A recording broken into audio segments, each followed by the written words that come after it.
to Sugar Coated. I'm your host, Adrienne Garland, the CEO and founder of She Leads Media. For far too long, women have been conditioned to sugarcoat their words, their actions, and the way they show up in the world, and to conform to certain cultural norms and ideals.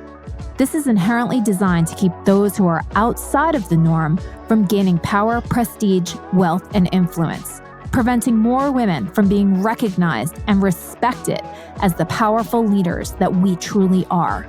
Join me each week as we dive into raw conversations with remarkable, uncompromising, and inspirational women that will encourage you to strip away your sugarcoating and move boldly in the direction of your magnificent dreams.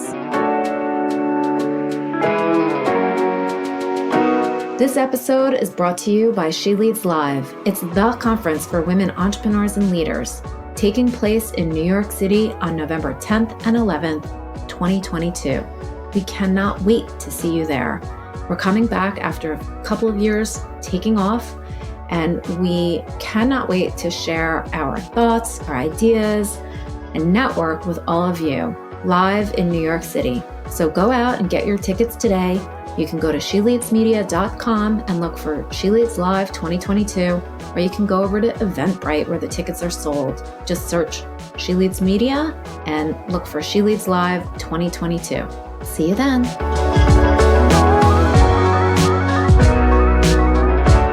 Hi, everybody. Welcome to Sugar Coated.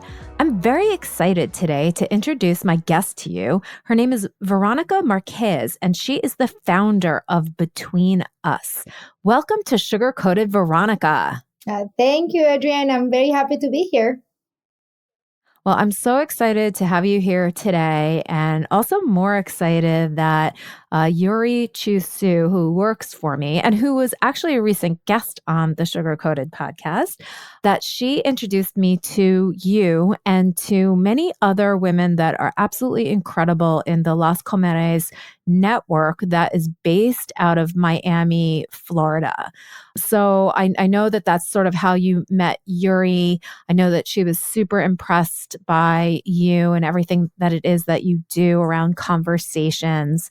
So I'd just love for you to share with your audience, share with my audience, and maybe your audience too, who you are and a little bit about your background and your company.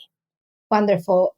I'm based in Miami. I'm originally from Venezuela, and my professional background is in qualitative research and consumer insights. I worked for over 10 years in brand consultancy, innovation agencies in New York City as a qualitative researcher, consumer insight specialist. I was traveling the world talking with people about all kinds of things, about entrepreneurship in Detroit, diabetes in Brazil, financial services in Singapore and Hong Kong. And I found myself being really drawn and fascinated about the human stories.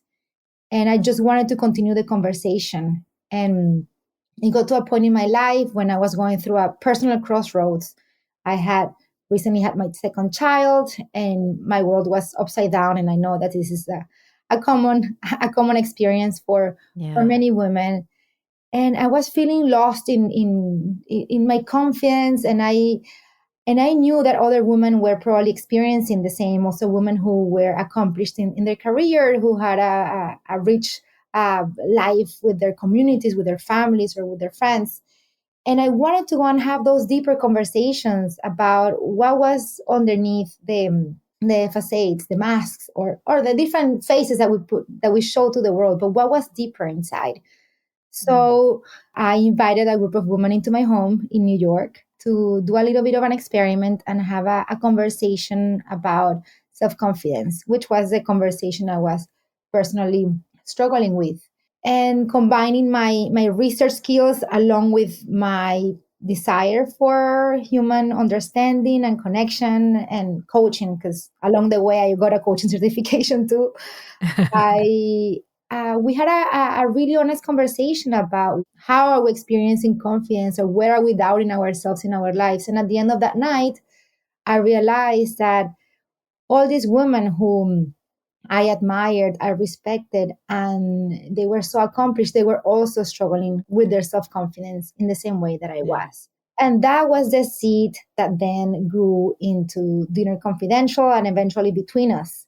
So far now, we have done over 500 of these gatherings, thematic gatherings. Wow. So each month we explore a different theme, from failure to ambition to sex, money, grief, anger, love, through these intimate gatherings all around the world. We have hosted gatherings in about 38 cities, from Perth in Australia to Buenos Aires in Argentina, Nairobi, Bogota, Caracas, literally all across the world, where we have explored all these different topics. So at the end of the month, all of the facilitators, we get together and we share what we have learned about that topic. How are women around the world relating to that emotion or that complex topic? And then we write an article with our insights, with Mm. our learnings about that specific topic. And we're now finishing our first book. We just finished literally Oh with my our gosh, congratulations. yes, it's really exciting. Thank you. Oh my gosh, Veronica, that is so exciting. I did not know about that. Oh wow. And I mean, maybe without stealing the thunder from the book, but these conversations, this is how women interact with one another, right? And I love that you took the background that you had and you applied it to something that was super personal to you and also so helpful for so many other women. It's so funny. I literally just recorded another guest on the podcast, and we were talking about this very same thing. We were talking about self confidence, and it was from a building financial wealth perspective. And the guest said that you can learn how to build financial wealth, all the tools, all the information, it's out there on the internet, right? Yeah. But without having confidence as that base, it doesn't matter what all of the tools and information are. You have to know in yourself that you're worthy of sort of building that financial wealth, and then you can apply all the tools. And so I admire so much what it is that you're doing and that you've done it in a way that's really, I think, like natural for women, right? To get together, to talk, to share. What are some of the things that kind of came out of those discussions that maybe surprised you? There's a lot that has surprised me. One of the things that have surprised me most is, well, the world of culture. I'd say there are like three big things. One is, in Yeah. so many of our dinners we keep coming back to how much patriarchal, hierarchical, highly materialistic culture that we all live in all around the world, how much it's influencing our Mm. experience as women and also how we relate to a lot of these emotions. So, for example, there's a lot of a stigma around the angry woman. So, Mm. and we have to behave in a certain way, and many of us have learned to suppress our anger. Also, in India, for example, in our dinners in Mumbai about self love, we learned that the word self love does not exist in Hindi. Oh, It's just gosh. not a word that exists. And how younger generations were teaching older generations that it was possible to take care of themselves first, that they didn't need Mm. to put everybody else first. So it's been really surprising, and also expected in hindsight, how much Yeah. culture is really influencing our lives. So we believe that coming together to share these stories and to truly listen to one another without trying to fix, without trying to provide advice, but simply witness one another's experiences, it's in some ways a way to shift culture into a Mm. more empathic place. Yeah, that's really beautiful. Because when you think about business, right, you're always trying to provide solutions to problems. And I do think that creating the space to allow conversations to just happen, it's very therapeutic. And it's like sort of through that process, those problems might organically solve themselves without necessarily having to come up with some type of a program or a method or something like that. So I love what you're doing. I think it's so important. And I have, gosh, it's so funny how the conversation that I had just before this was very much about, also about culture. So the woman that I spoke to, she lives in Hong Kong, Mm, and we were talking about the differences in the finance world between what happens in Hong Kong and then what happens here in the United States.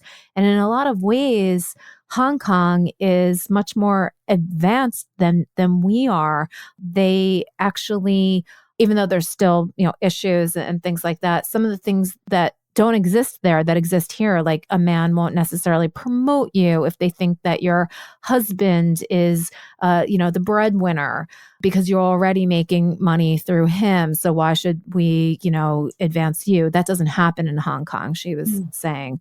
So just so many parallels. And I also recently have been traveling and an awful lot.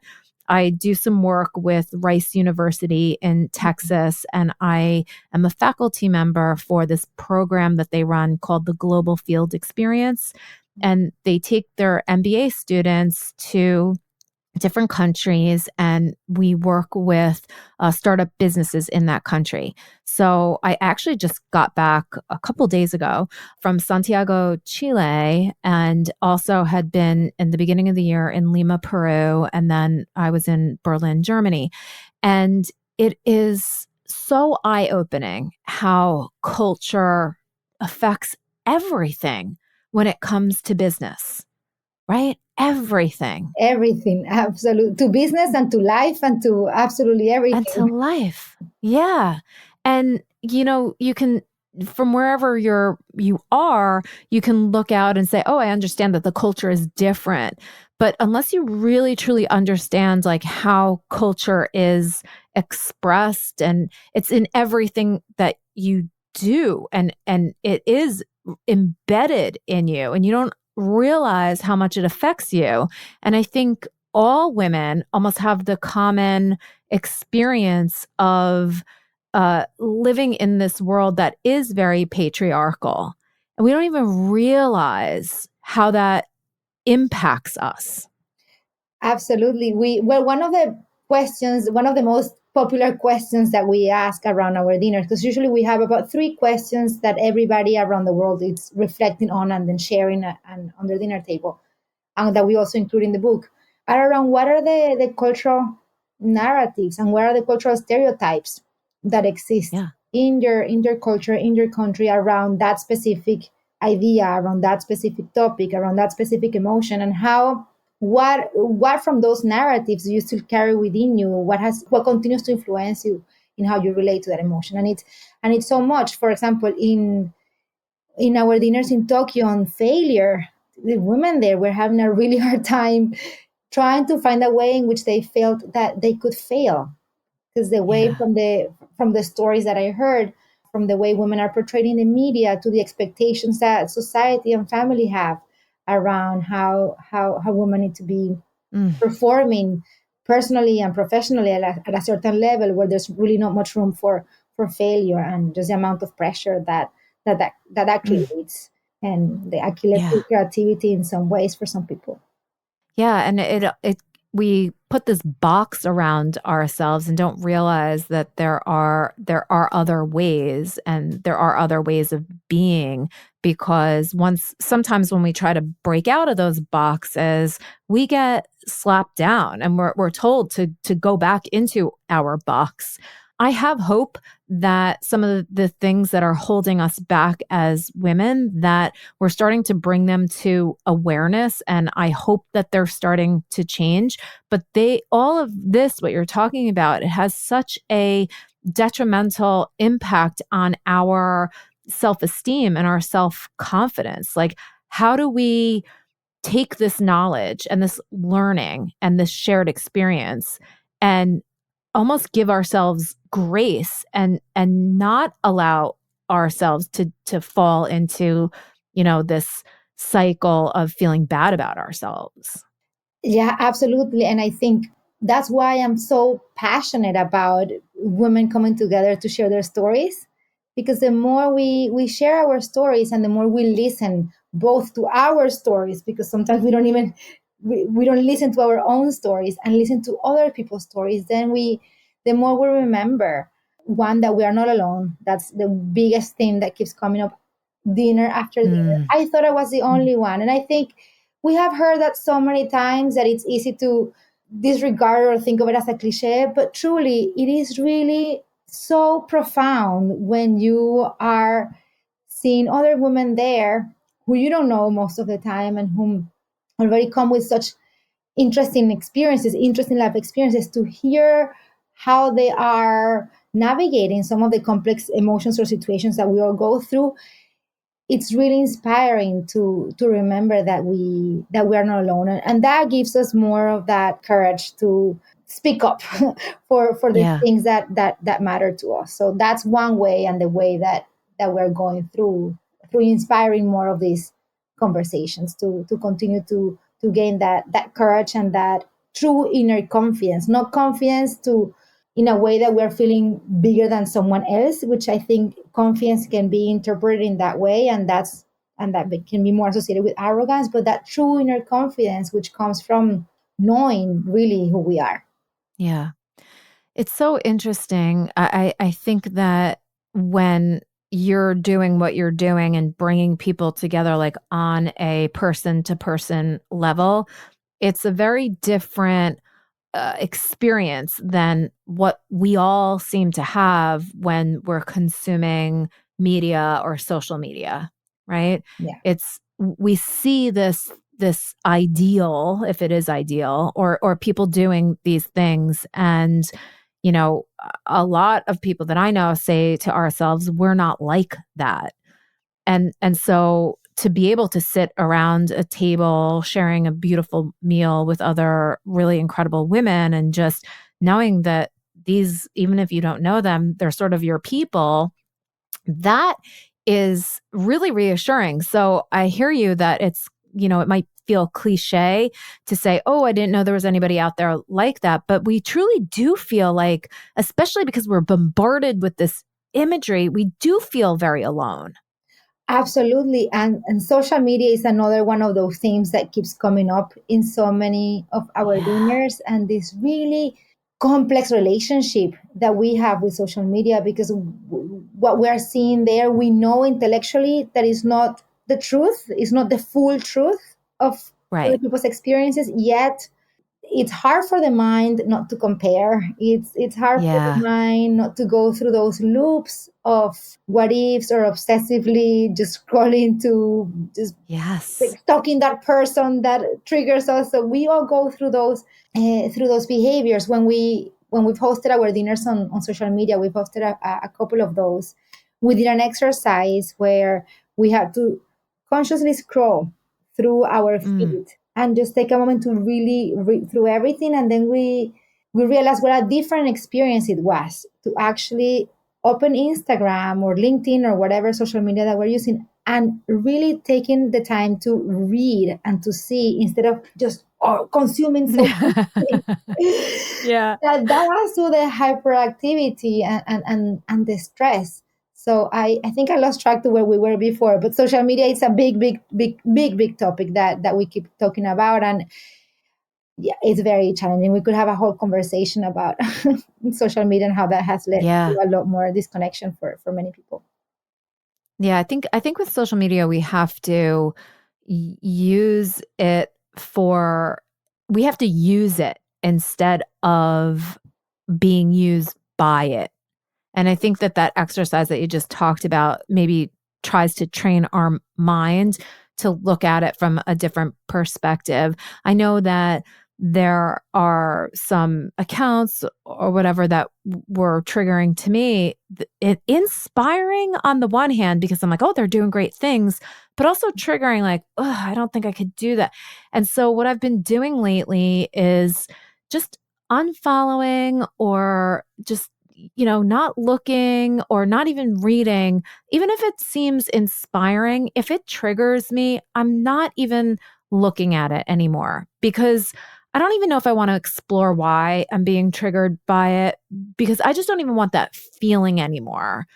And there is a very complex relationship with social media because you do get exposed to new ideas, new ways of thinking, beautiful imagery. There's some things that are on there that are incredible, like some incredible artists. I love looking at new art and things like that.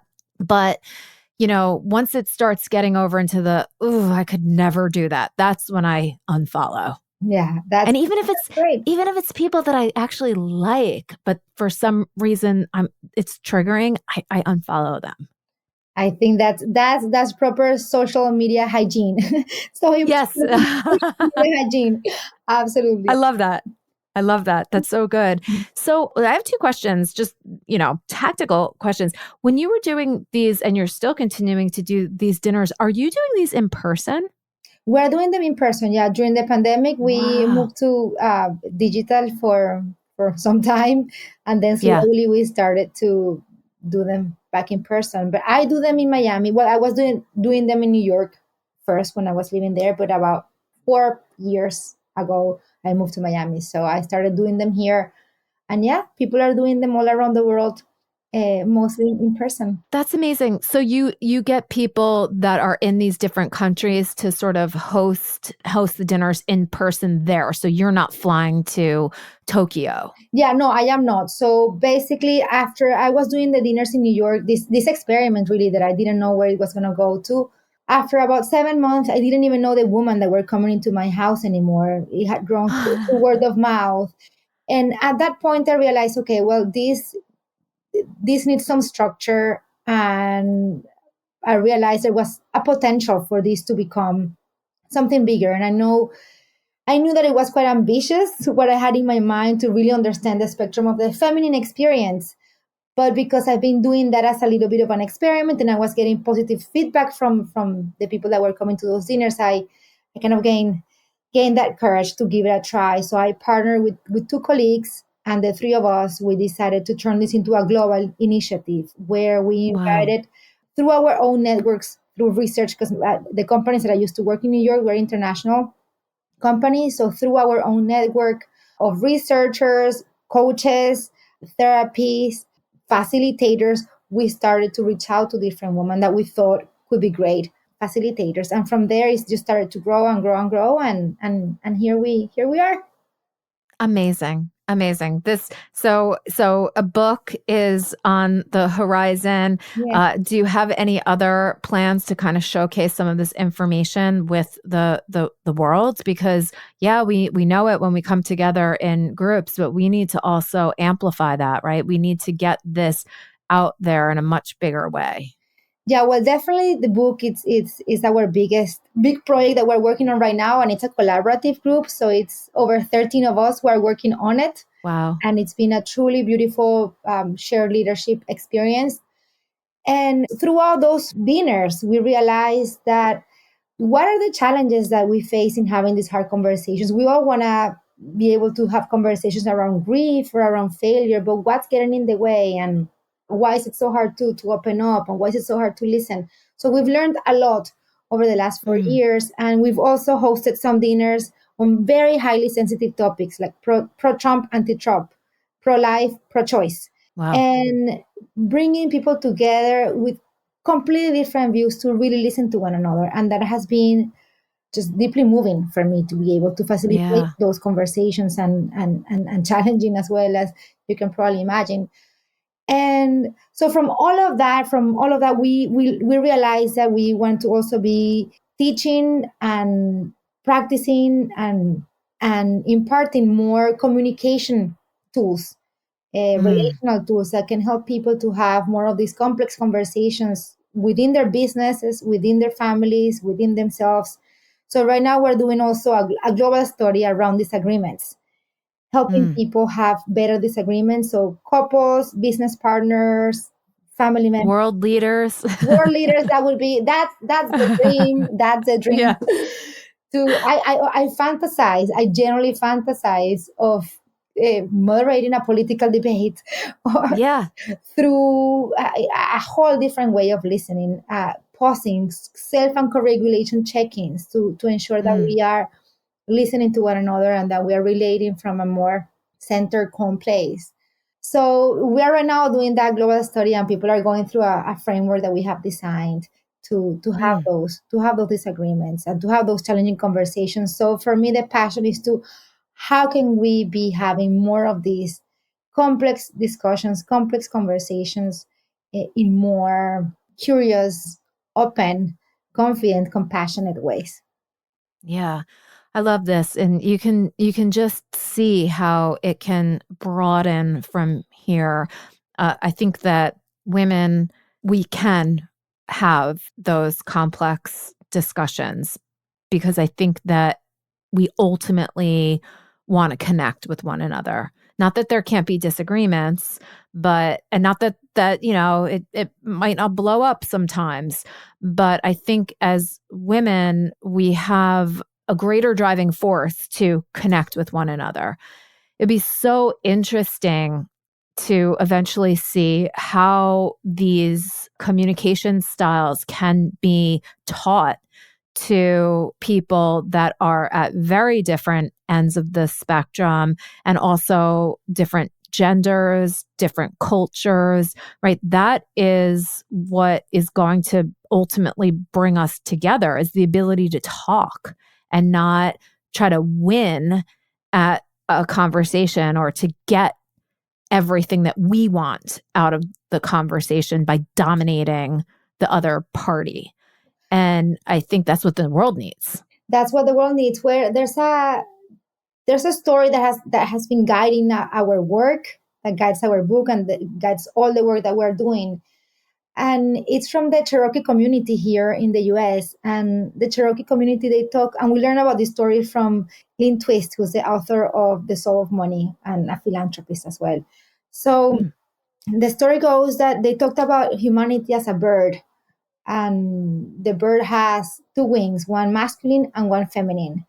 And the story says that the bird has been growing the masculine wing over the last centuries so much to the point that it has overextended, and the bird is flying in circles, mm, aggressively trying to stay afloat. And there's a prophecy, and the prophecy says that in the 21st century, the feminine wing is finally going to be able to extend, and the bird mm, of humanity is going to soar. And that wing is going to extend in all humans, all genders.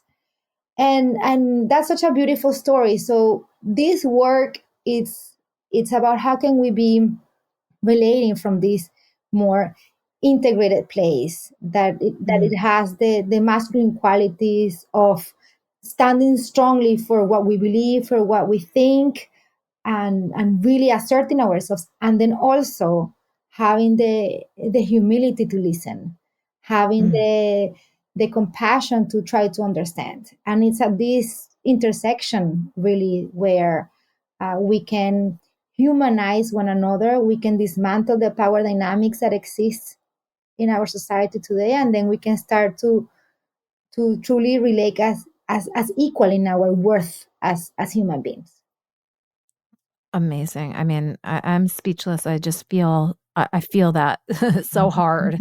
And the way that you just described all of that is so incredibly beautiful. And it paints such a clear picture.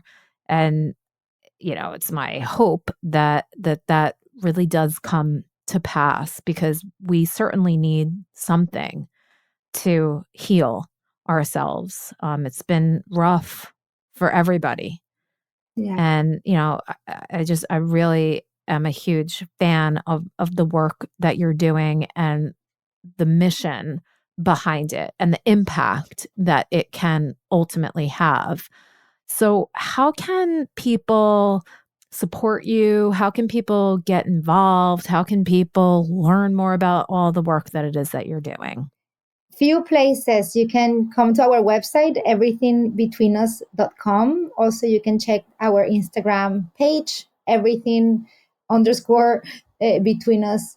We also have a free guide that people can download, where we teach the number one relational skill to have those conversations that we know we need to have, but we don't want to. So it's a very simple step-by-step guide that can walk you through that inner skill that is inward vulnerability, and just how can you go in and have those conversations within yourself before going out into the world.